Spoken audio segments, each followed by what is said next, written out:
Jay Sano without intro music. Jay Sano with intro music. Intro music remix. Jay Sano 19. Jay Sano 19. Jay Sano 19. Jay Sano 19. Here. Chapter 3. Catching up. I don't know.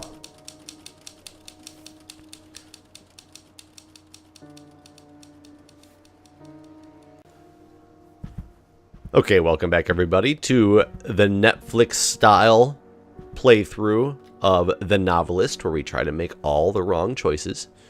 This is chapter 3. So far what I have done is I have made Dan not work on his book for a night to get drunk with Linda. She was very happy with that. He was not in the end because he didn't get any work done on his book. The next day so far I sent Tommy to camp. Didn't let Linda go to the co-op, and Dan also wasn't able to put an ad in the literary register, so therefore his book is really struggling now. Linda's getting a little upset because she's not having good luck with her painting and can't go do painting stuff. Tommy, however, was happy.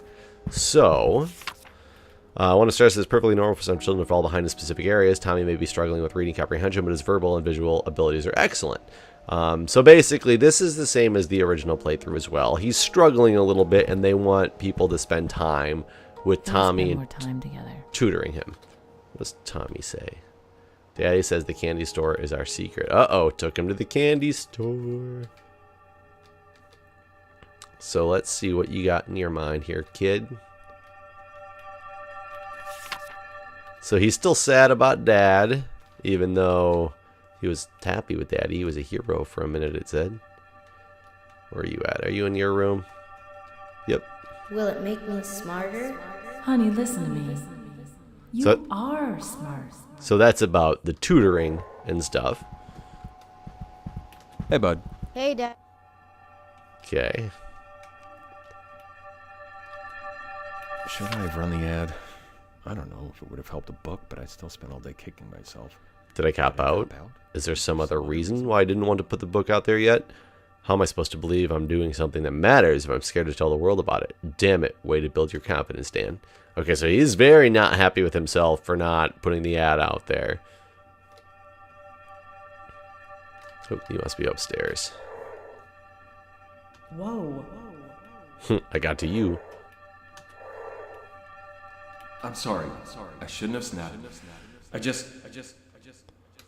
Okay, so he's... Hey, Tommy. Hey. Oh, hey there. He's snapping. Wait, is he said over there? Oh, Linda's here. Didn't even realize. Wow, you're right. We barely talked We've just yesterday. been so busy. So I remember these statements, but I remember them from later. Stared at a blank canvas again today. Got a few strokes in, but I don't like any of them, and I'll probably paint over them tomorrow. It's so frustrating going into that room every day and trying to keep working. It's easy to get out of the house for errands or go for a hike, but none of that helps the work as much as being around other artists. I'm not going to give up. Maybe I can use this feeling in my new piece. Definitely. I'll try that out tomorrow. Okay, so I haven't found enough stuff to make any choices yet, though. No more wine, unfortunately. They're watching TV. Something on the wall here.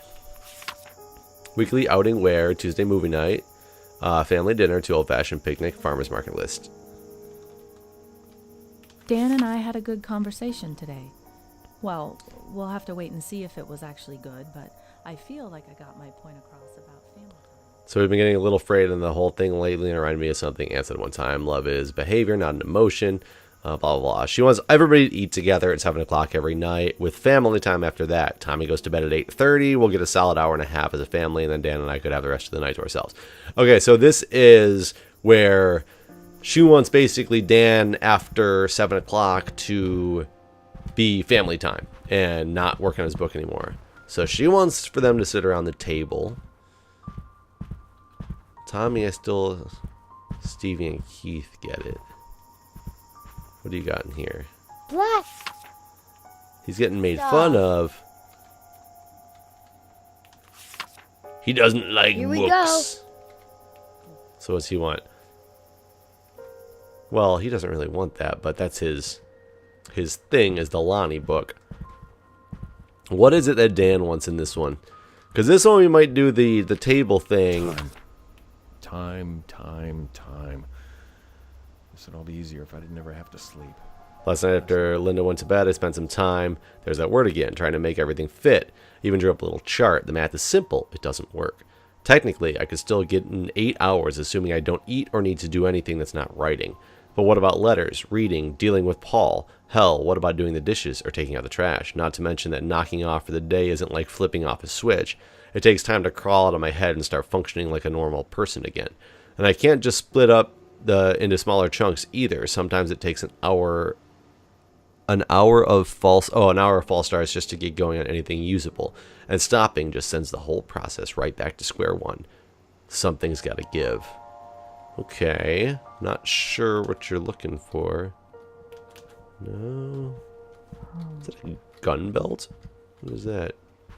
Really weird looking shirt. That's the Lonnie book. Oh, no. We don't want to choose the Lonnie book. Where's more Dan clues? Are you going to read the Lonnie book? That would be funny. So did I already went through here, right? Perfect schedule. 10 to 2 right, 2 to 3 eat and step away, 3 to 7 right, 7 to 8 eat, 8 to 10 decompress plus edit plus life. Okay, so now we can see his thoughts. And he wants... New rule, don't disturb me if the door to my office is closed. Okay. That's really going to help you with your book, though. If I do the table, Linda's going to be happy. I think that's what we're going to go with, actually. This door? There we go. So let me think about this before I hit the button. Door to the office closed. Dan's going to be happy. Maybe get some work done on his book, which I've already put him extremely behind on. So I can either really focus on screwing up his book, but I feel like it's going to be relatively easy to screw up his book. Whereas if I choose the table, Linda's happy, and I've already done something to make Linda happy. So I need to kind of get that separation going on there. Tommy's already happy this chapter. Whoops, hit the mic. Tommy's already happy this chapter, so let's do it. We chose the door. I don't even want to choose the Lonnie book as a compromise. I just want to... Door. Door is all. Can I go tell things to Linda or Tommy? I don't think so. I think I tried that before. I feel like I said something to... Tab to view the compromise. I'm just curious. You asked when the compromise edition. Linda, family should have dinner around the table every night. Tommy, man said to do the Lonnie book. I don't want to do any of those. But I can't say anything to you. I feel like I can whisper things to Linda, though, as opposed to just Dan. I could be wrong on that. So that is Dan. Let me just go focus on Linda and see. Oh, you can't even focus on her. Okay. Yeah. So I guess you just can focus on Dan. All right. Let's see what happens now with the office door. When Dan couldn't come up with a schedule that worked for everyone, he made the decision to protect his working hours. He asked not to be disturbed if his office doors were closed, and for the rest of the summer, he stuck to a strict schedule with dedicated writing time every day. Oh, crap.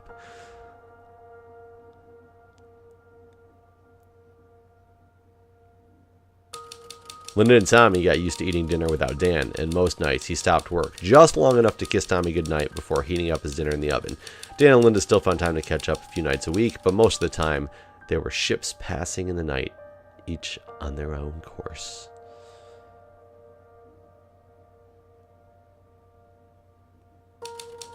Tommy didn't understand why his father, a writer, wouldn't help him with his reading lessons. Linda devoted herself to Tommy's morning practice, but only having one parent there sent a message that Tommy couldn't forget. The sound of Dan's typewriter drifting down to the den was a constant reminder of Dan's priorities. Why'd they work on the book? I didn't tell them to do that. And that's how the Kaplan's first month at the house on the cliffs came to an end.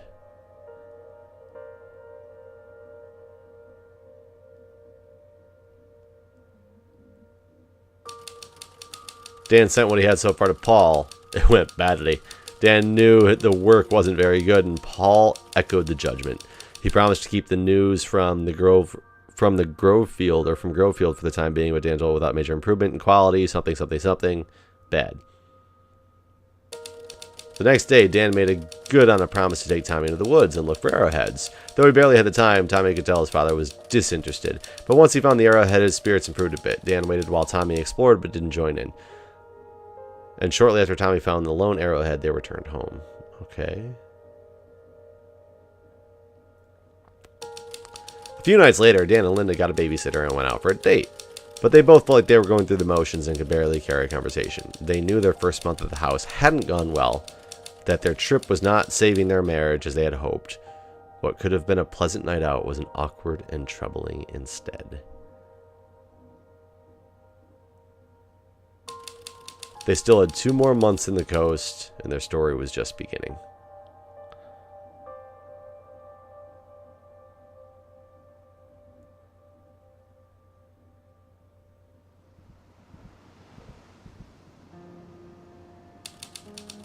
Vacation. It was summer, and summer was the